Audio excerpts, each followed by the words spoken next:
From Isaiah chapter 53. The prophet writes, "Who has believed what we have heard?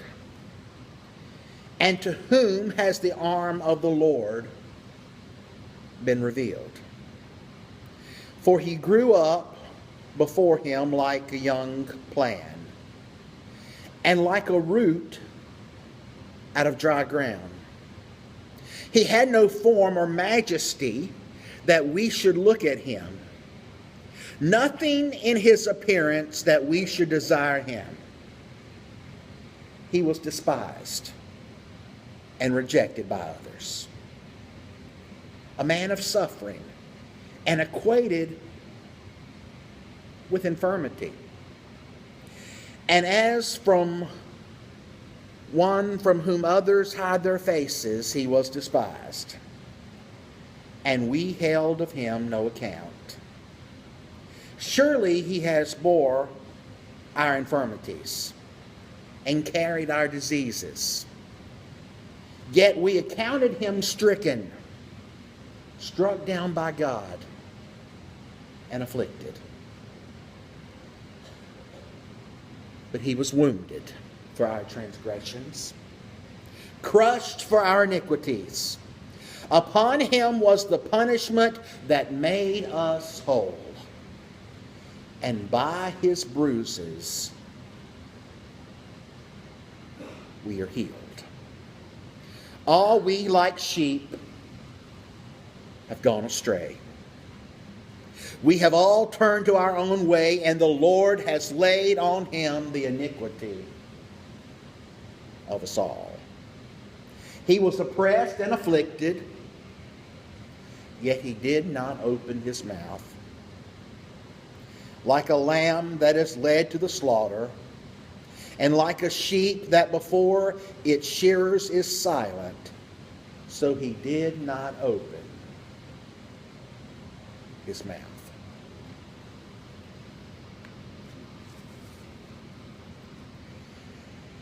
You are probably familiar with the legend of the robin. According to the tale, the robin was originally a little brown bird. That is, until the day that Jesus was crucified. For on that day, that dark day, there was nobody around to help Jesus. And the little brown bird began trying to free the man from the cross. The bird flew around the man's head. He circled the thorns around the man's head. And in removing one thorn, the little robin stuck himself.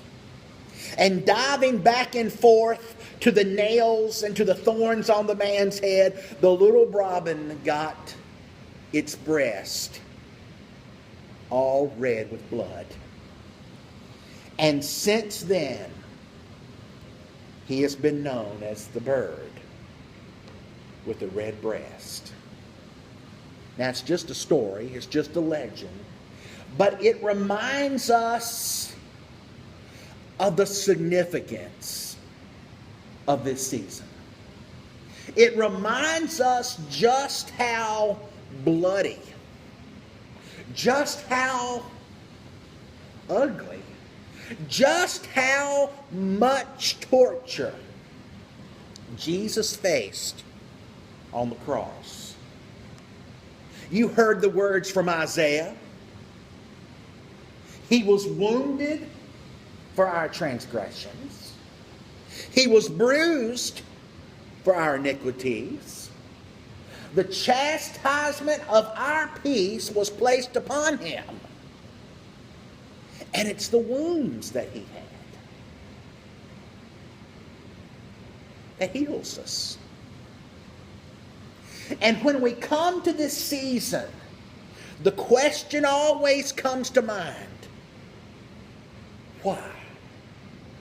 Why did Jesus go to the cross? Was there not some other way? Was there any other way? Why the cross? As we ponder that question tonight, let me point out three things. First of all, Jesus could not ask his disciples to pay a price greater than he was willing to pay. Think of Stephen as the stones rip his flesh, and Peter as Peter is crucified upside down. Think of the followers of Jesus that were burned as torches in Nero's garden. Think of the Christians that were torn limb from limb by wild animals. Think of the ones that were boiled alive. And if Jesus asked them to pay a price like that, if Jesus calls us, as he did all throughout the Gospels, to deny ourselves, to take up our cross, and to follow him, and he did. If he calls us to do that, then there was no other way than for him to pay that same price. A missionary who was sent to work in Bosnia during that war, a medical missionary, tells about helping a local doctor. One of the soldiers had gotten hurt. The bullet had entered him, and the bullet had severed his spine. He was in pain. He was paralyzed. As they took the bullet out, they noticed that the spine was really in two pieces. He was having hard time breathing. They put him on a ventilator. The war-torn area was so bad that there was no electricity in the hospital. The ventilator had to be powered by diesel fuel. The missionary, who was from the United States, who was a doctor, helped the local doctor. He went home, and the next day was told the bad news. The young soldier didn't make it. During the night, the supply of diesel fuel ran out. The generator quit working. His ventilator stopped. He couldn't breathe on his own. And he died. Naturally, the missionary was sad. But what happened next stunned him. And he said he'll never forget it. The local doctor said, "Professor, because it was you who operated on the soldier and he died, I fear his people will come for you and try to kill you. Therefore, on the medical record, I erased your name as the surgeon, and I have written my name in the place of yours." For a long moment, the missionary just looked at him. His throat became dry, and he could feel a large lump forming. He said, but surely that means they'll come for you. That means they'll kill you. And the local doctor said this, "You can leave this place of war, and I can't. I am prepared to die in your place, if I must, that you might live." The missionary said, "When I looked at this physician holding the report with his name in place of mine, I thought of the great physician, Jesus Christ, who was willing to take my place and was willing to die for me." It may be the scandal and the tragedy of our land and our times that there is nothing for which people will give their lives. We're so accustomed to comfort and conveniences that it would be very difficult for many of us to pay the ultimate penalty for our faith. But the cross reminds us that Jesus paid the penalty for us, and there was no other way. For you see, he couldn't ask us to do something that he wasn't willing to do. There's a second reason why there was no other way. And that's without the cross, you and I could not see the destructiveness of sin. Sin kills. Sin is deadly. It kills marriages, it kills people, it kills a church, and it can kill a soul. An unknown author put it like this: sin steals joy, sin removes confidence, sin brings guilt. Sin quenches God's Spirit, sin brings physical damage, sin causes an ache in the soul, sin breaks God's heart, it opens the door for other sins, it produces fear, and it makes me a slave. Ask yourself, is this really a price I want to pay? Is that really a price I can afford to pay? Sin took God's only Son, and as Isaiah prophesied, it crushed him. Think of Jesus, 33 years old, a young man, falsely accused, bitterly reviled, yet guilty of no wrongdoing, a healer, a helper, a lover of children, a liberator of people imprisoned by their own sin.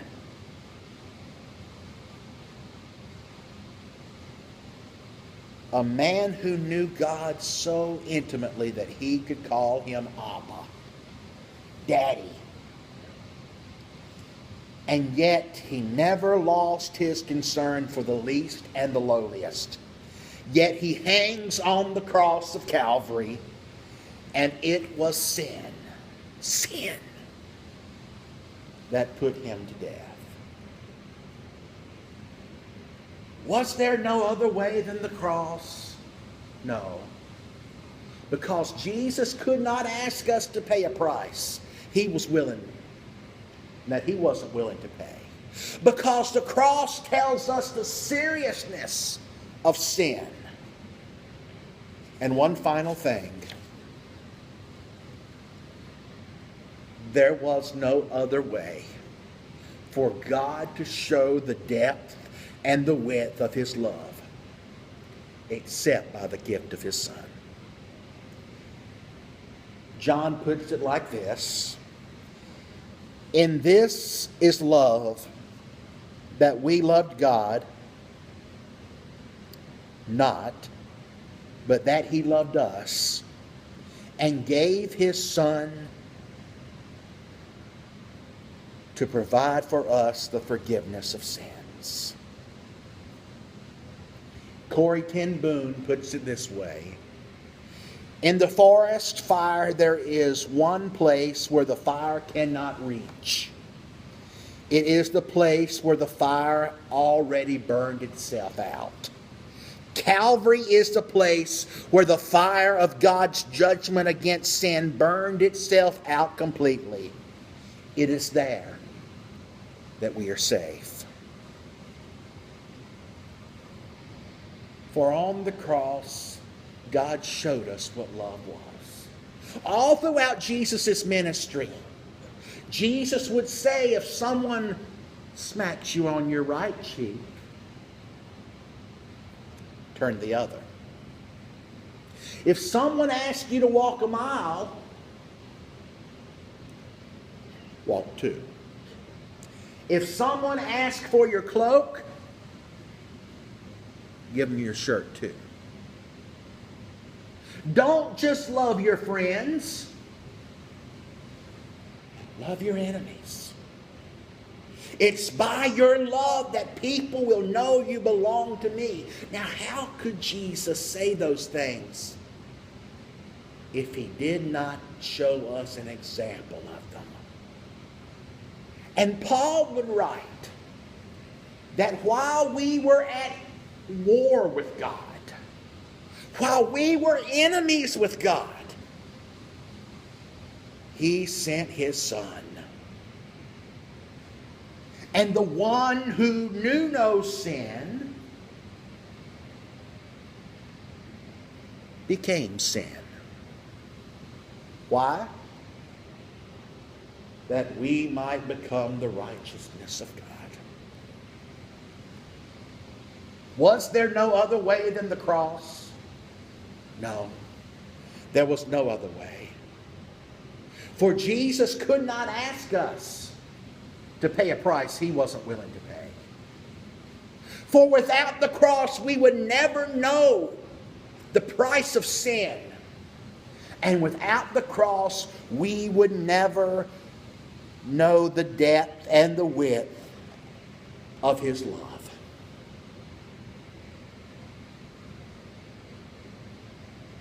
So he went to the cross. So he paid the penalty. And that's why we gather tonight. And that's why we come. Because on a hill far away stood an old rugged cross. The emblem of suffering and of shame. And the writer of Hebrews says that Jesus endured the cross and its shame because of the joy that was set before him. What was that joy? The joy was knowing that one day you and I could be with him for all of eternity. How could that be? Because of the old rugged cross. Because of the old rugged cross. It's number 230. Let us stand and let us sing.